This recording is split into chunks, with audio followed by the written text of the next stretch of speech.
Alhamdulillahi Rabbil Alamin. Alhamdulillahillazi nahmaduhu wa nasta'inuhu wa nastaghfiruh wa na'udzu billahi min shururi anfusina wa min sayyiati a'malina. May yahdihillahu fala mudhillalah wa may yudlil fala hadiyalah.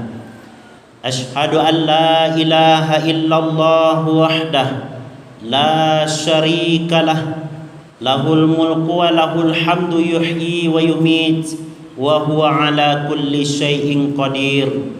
Wa ashhadu anna Muhammadan abduhu wa rasuluh wa safiyuhu min khalqihi wa khaliluh allazi addal amanah wa ballagha risalah wa nasahal ummah wa kashafallahu bihil ummah wa jahada fillahi haqqa jihadih hatta atahul yaqin.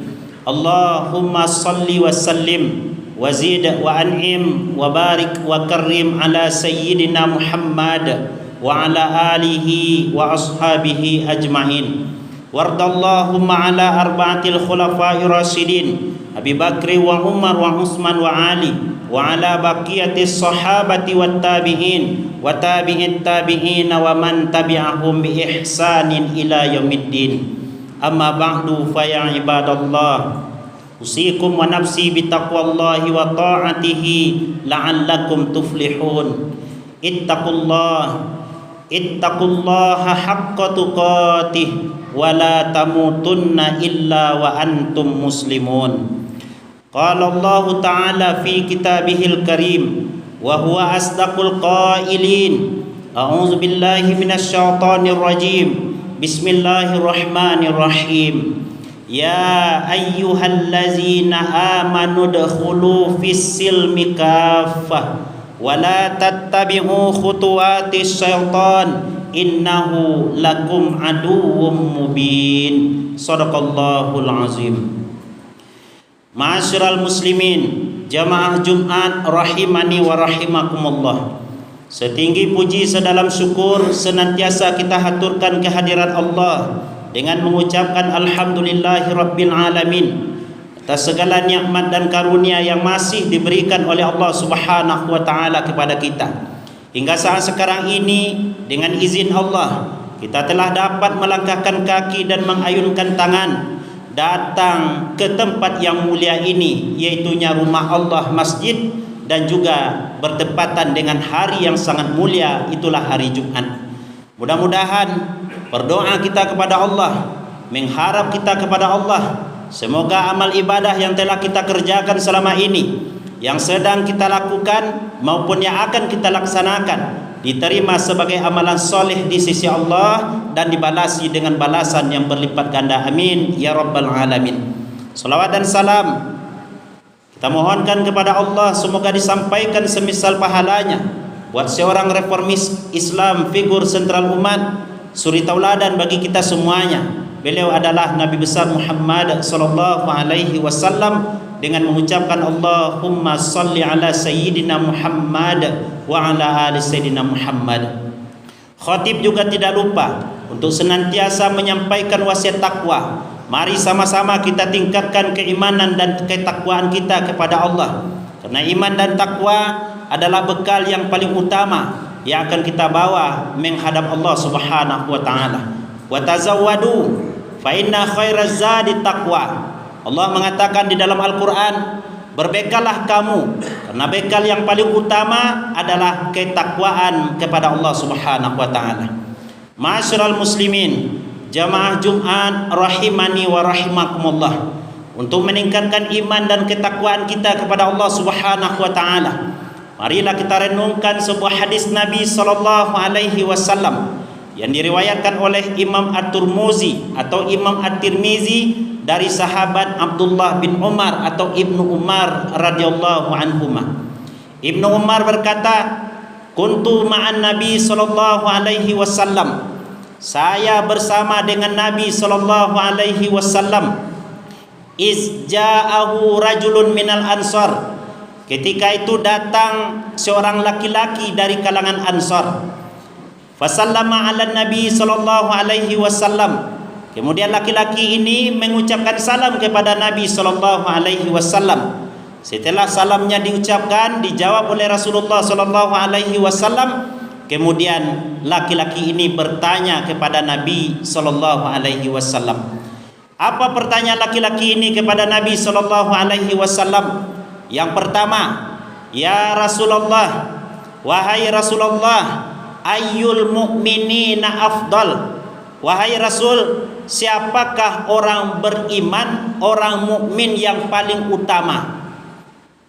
Laki-laki ini bertanya kepada Nabi sallallahu alaihi wasallam tentang kedudukan seorang mukmin. Siapa yang paling utama di hadapan Allah Subhanahu wa taala? Lalu Nabi sallallahu alaihi wasallam menjawab, ahsanuhum khuluqa.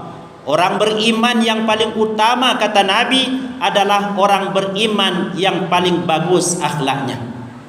Ma'asyiral muslimin, jamaah Jumat yang dimuliakan oleh Allah.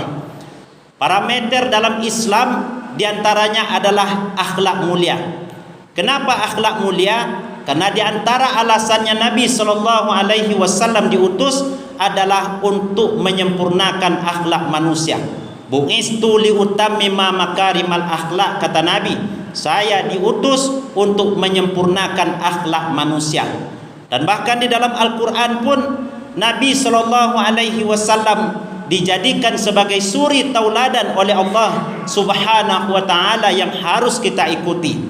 Laqad kana lakum fi Rasulillahi uswatun hasanah. Sungguh telah ada di dalam diri Rasulullah itu, kata Allah, uswatun hasanah, suri tauladan yang baik. Suri tauladan apa yang dimiliki oleh Rasulullah? Hampir semua kepribadian Rasulullah wajib kita ikuti.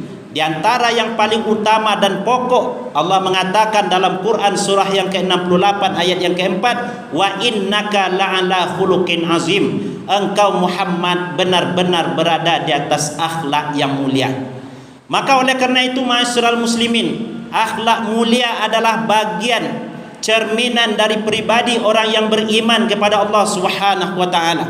Diharapkan dengan kita mengenal Allah, dengan rajin beribadah kepada Allah, juga kepribadian dan tingkah laku kita dalam kehidupan sehari-hari seimbang dengan apa yang telah kita lakukan beribadah kepada Allah Subhanahu wa taala. Namun kalau sebaliknya yang terjadi, salat rajin berjamaah tapi pekerjaannya tidak karuan, rajin majlis ilmu tapi masih menggibah orang, rajin mendengarkan dan duduk di masjid tapi masih korupsi, berarti ada yang salah dari ibadah yang dilakukan. Maka oleh karena itu, suatu ketika Nabi SAW didatangi oleh seorang perempuan. Perempuan ini bertanya kepada Nabi tentang perilaku tetangganya. Ya Rasulullah, inna fulana tasumun nahar. Wahai Rasul, ada seorang perempuan fulanah, dia rajin melakukan puasa. Bukan hanya puasa wajib, tapi puasa sunnah pun dilakukannya. Wa taqumul lail, dia rajin melakukan solat malam. Apalagi yang wajib tentu tidak tinggal, berjamaah lagi, solat malam juga dilakukannya. Wa tunfiku, dia juga rajin berinfak, bersedekah karena dia orang kaya. Walakin tu'zil jiran, tapi Rasulullah, dia suka menyakiti orang lain. Perkataannya menyakiti orang lain, perbuatannya menyinggung perasaan orang lain, kepribadiannya menyakiti sekeluarga, orang kampung dan lain sebagainya. Pendek kata, akhlaknya tidak bagus. Lalu apa kata Nabi SAW?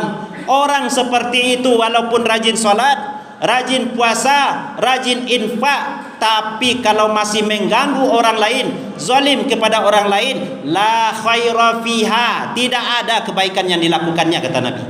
Bahkan yang lebih tragisnya, Nabi mengatakan fama'wahan nar, tempat orang seperti itu di neraka. Ma'asyiral muslimin, rajin ibadah tapi kalau akhlak tidak mencerminkan dari ibadah kita, maka kita bukanlah orang yang terbaik di sisi Allah Subhanahu wa taala. Dan itulah realita yang kita lihat dalam kehidupan sehari-hari kebanyakan. Dia merupakan public figure, dia merupakan ayah, dia merupakan orang yang menjadi ikutan, tapi karena akhlaknya tak terpuji, pendek kata, dia bukan orang yang dianggap mulia. Bukan hanya di hadapan Allah, di hadapan manusia pun dia tidak dimuliakan oleh orang. Maka oleh karena itu, penting bagi kita untuk memiliki akhlak yang mulia sebagai buah dari ibadah yang kita lakukan. Ma'asyiral muslimin, jamaah Jumat yang dimuliakan oleh Allah Subhanahu wa taala. Pada suatu ketika Nabi juga ditanya oleh seseorang. Su'ila Rasulullah sallallahu alaihi wasallam an aksari ma yudkhilun nas al jannah. Rasul ditanya orang tentang apa perkara yang banyak membawa orang ke dalam surganya Allah. Lalu Nabi sallallahu alaihi wasallam mengatakan, taqwallah wa husnul khuluq. Yang membawa orang masuk ke dalam surga Allah nanti adalah pertama ketakwaannya kepada Allah, yang kedua adalah akhlaknya yang mulia. Maka inti dari ibadah solat yang kita lakukan, ma'asyiral muslimin, yang ibadah ini wajib kita lakukan sehari 5 kali, sehari semalam kita kerjakan. Kita mengatakan Allahu Akbar ketika kita bangkit berjaya, kekayaan ada sama kita, dipuji oleh orang, maka ingatlah Allah, maka tidak akan pernah kita sombong kepada orang lain. Ketika kita jatuh ke bawah, jangankan orang kampung, keluarga kita sendiri pun merendahkan kita, maka ingatlah Allahu Akbar, maka tidak ada yang lebih besar melainkan hanya Allah. Inilah yang harus kita tanamkan, ma'asyiral muslimin, dari praktek ibadah yang kita lakukan, dari solat khususnya. Bukan hanya dalam ritual saja kita melakukan mengenal Allah, tapi di luar dari ibadah kita pun, dari solat yang kita kerjakan, dalam pekerjaan kita, dalam pergaulan kita, kalau ingat Allah, maka maksiat akan kita jauhi dan akan terjauh dari kita. Ma'asyiral muslimin, jamaah yang dimuliakan oleh Allah Subhanahu wa taala. Dalam hadis lain, Nabi juga menyebutkan, ittaqillaha haitsuma kunta. Bertakwalah kamu kepada Allah dimanapun kamu berada. Wa atsbi'is sayyi'atal hasanata tamhuha. Ikutilah perbuatan buruk dengan perbuatan yang baik, niscaya perbuatan kebaikan akan menghapus perbuatan keburukan. Yang ketiga, wa khaliqin nas bi khuluqin hasanin. Nabi juga mengatakan, berakhlak baiklah dengan manusia. Pendek kata, baik hubungan dengan Allah, ibadah yang kita lakukan, tapi kalau dengan manusia tidak baik, jangan-jangan nanti di akhirat orang seperti ini tergolong orang-orang yang muflis. Atadruna mal muflis, kata Nabi, tahukah kamu siapa orang yang bangkrut? Sahabat menjawab, al muflisu man la dirhamalah wala mata. Orang bangkrut, kata Nabi, hartanya habis wahai Rasulullah, rumahnya tak ada lagi, dirhamnya habis, dinarnya punah, dan lain sebagainya. Tapi Nabi mengatakan, al muflisu min ummati. Yang dikatakan orang bangkrut dari kalangan umatku, kata Nabi, mayyati yaumal qiyamah, orang yang datang nanti pada hari kiamat, bisolatin, membawa pahala solat yang banyak, rajin solat berjamaah, wa zakatin, zakatnya luar biasa, infak wakafnya luar biasa, wasiamin, rajin puasa sunnah, apalagi yang wajib. Tetapi dia suka melakukan walakin katsatama haza, suka mencela orang lain, wa akala malahaza, suka memakan dan merampas hak orang lain, wa daraba haza, suka zalim kepada orang lain, fa yu'ta hasanatuhu min hasanati, lalu kebaikan salat, puasa, zakat, infak yang dikerjakannya akan diberikan kepada siapa yang dizaliminya dalam kehidupan sehari-hari. Maka oleh karena itu, jaga amal ibadah kita. Jangan sampai amal ibadah yang sudah berpayah-payah kita lakukan justru dinikmati oleh orang lain yang tidak apa-apa karena perbuatan kita. Ma'asyiral muslimin, inilah kata Nabi, orang yang paling utama adalah orang yang paling bagus akhlaknya. Yang kedua, pertanyaan laki-laki ini kepada Nabi, wa ayyul mu'minina aqyas ya Rasulullah.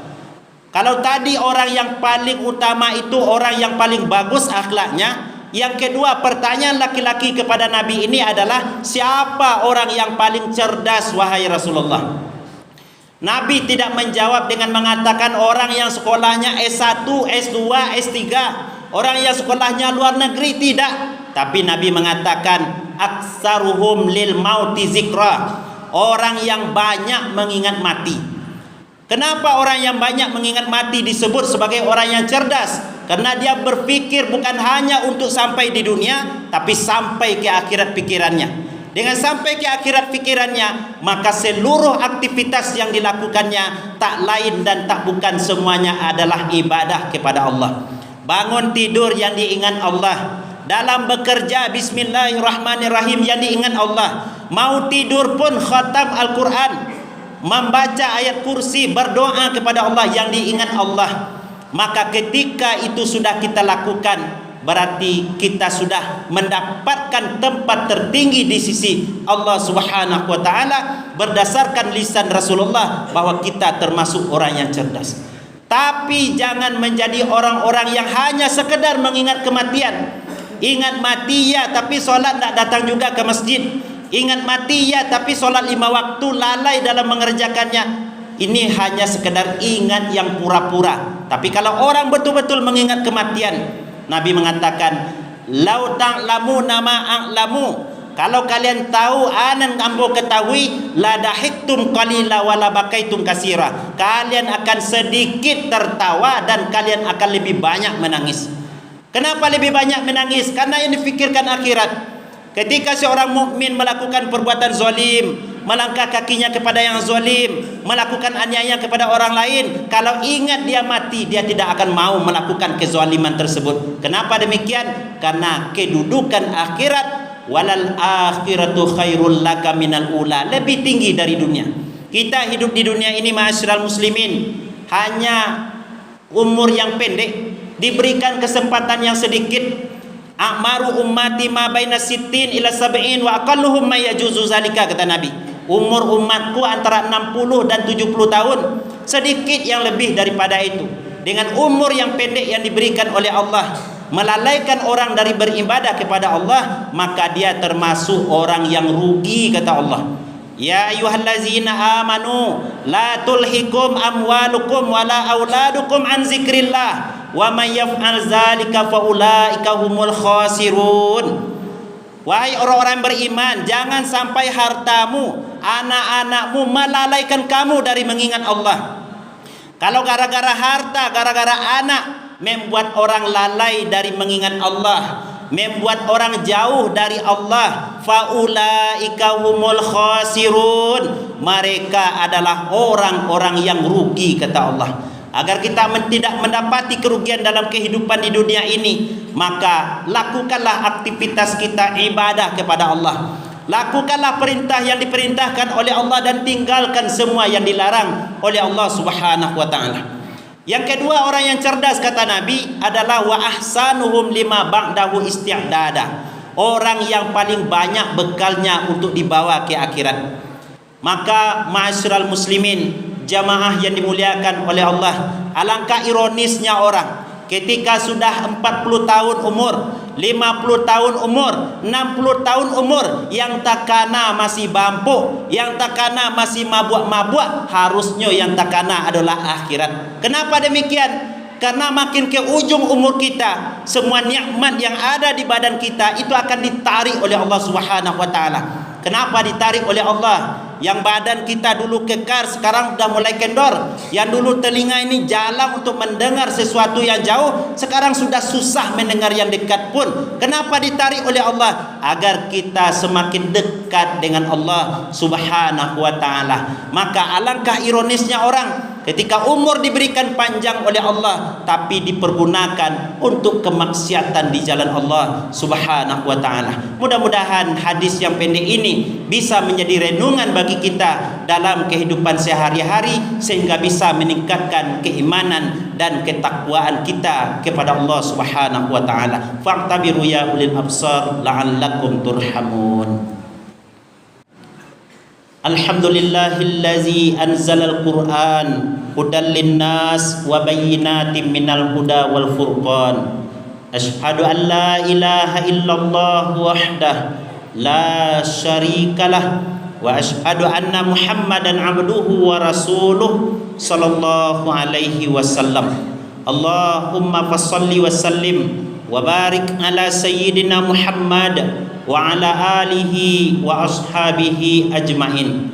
Amma ba'du fa ya ibadallah أوصيكم ونفسي بتقوى الله وطاعته لعلكم تفلحون يا أيها الذين آمنوا اتقوا الله وقولوا قولا سديدا يصلح لكم أعمالكم ويغفر لكم ذنوبكم ومن يطع الله ورسوله فقد فاز فوزا عظيما قال الله تعالى في كتابه الكريم أعوذ بالله من الشيطان الرجيم بسم الله الرحمن الرحيم إن الله وملائكته يصلون على النبي يا أيها الذين آمنوا صلوا عليه وسلموا تسليما اللهم صل على محمد وعلى آل محمد كما صليت على إبراهيم وعلى آل إبراهيم وبارك على محمد وعلى آل محمد كما باركت على إبراهيم وعلى آل إبراهيم